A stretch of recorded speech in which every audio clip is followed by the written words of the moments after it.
करोड़ों रुपए यहां से जा रहा है और जिसके कारण से आज इनका परिवार सिक्योर हो गया, ये लोग सिक्योर हो गए, इनके बच्चे सिक्योर हो गए। रिसेंटली एक आदमी की डेथ हुई जिसका नाम था मिस्टर रतन टाटा।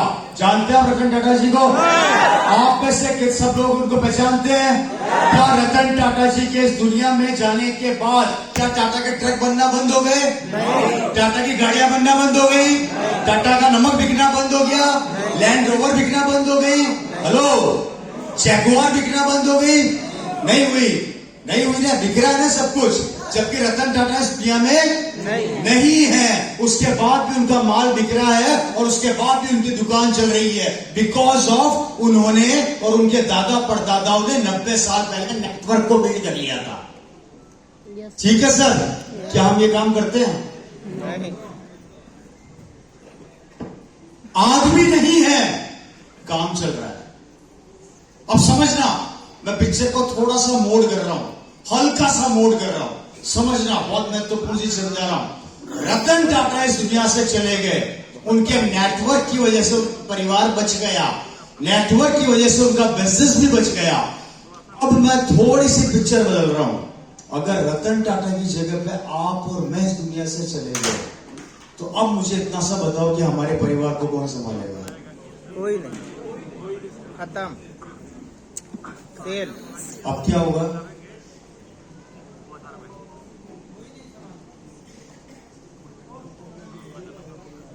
सोच को पहले बाद में बदलो, पहले सिस्टम समझ लो।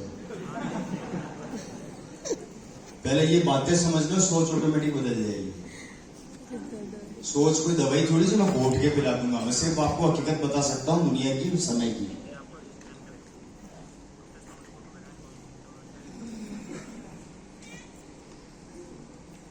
आप यहां से घर जा रहे हैं, मैं यहां से घर जा रहा हूं, रास्ते में भगवान न करे मेरे साथ कोई दुर्घटना हो जाती है और मैं भगवान को ही प्यारा हो जाता हूं। भगवान न करे, लेकिन भगवान करेगा, ये मानकर चलना, भगवान तो करेगा। हम बोलते हैं ना भगवान न करे, ये गलतफहमी है, भगवान तो करेगा, उसका सेट है दिमाग। मैं यहां से घर जा रहा हूं और मेरा एक्सीडेंट हो गया, मैं भगवान को ही प्यारा हो गया।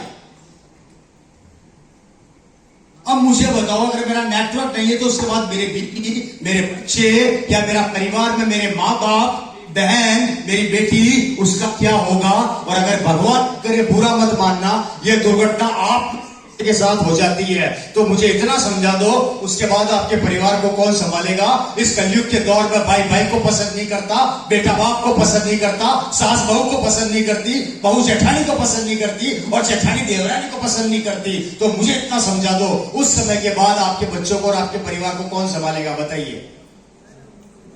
और आप बात किसके ले रहे हो? परिवार के लिए ना। और आप भी तो कुछ हो गया तो परिवार का क्या होगा? बताइए। उसको तो नेटवर्क ने संभाल लिया था, आपके बच्चों को कौन संभालेगा मेरे भाई?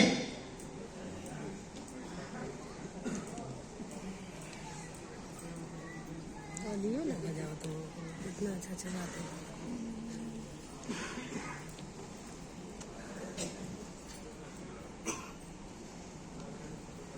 मेरे पड़ोस में 8 मकान छोड़ के लड़का रहा करता था और 30 साल उसकी उम्र थी। सच्ची कहानी बता रहा हूं सर।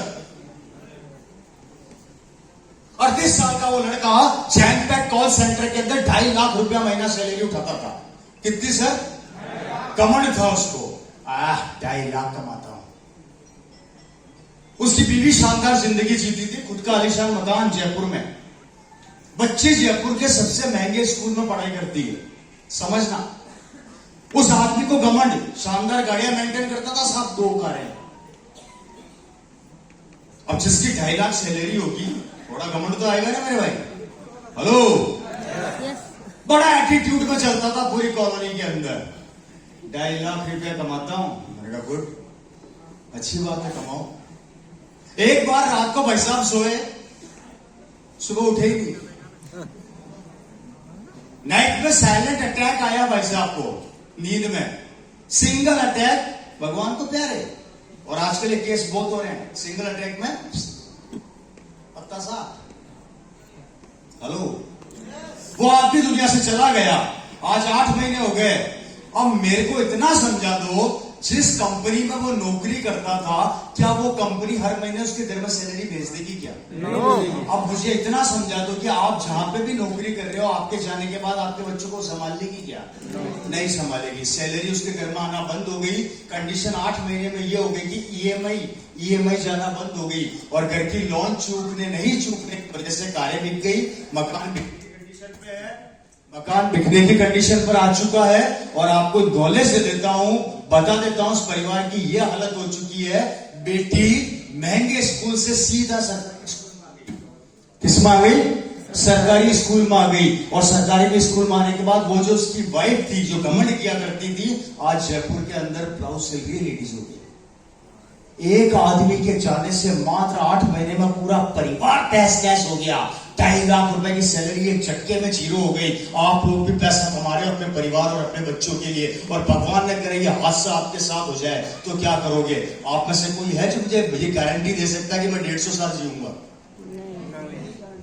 अब मेरे को इतना समझा तो उसके बाद आप क्या होगा? ये तो एग्जाम्पल देखिए मैंने बताया, क्योंकि उसके परिवार को संभालने वाला कोई नहीं था, और हमारे परिवार को भी संभालने वाला कोई नहीं है। अब क्या होगा? क्यों आरसीएम के पीछे पड़े हो यार? मैं कह रहा हूं 2 बेटा आप इनको साइड में रख दो।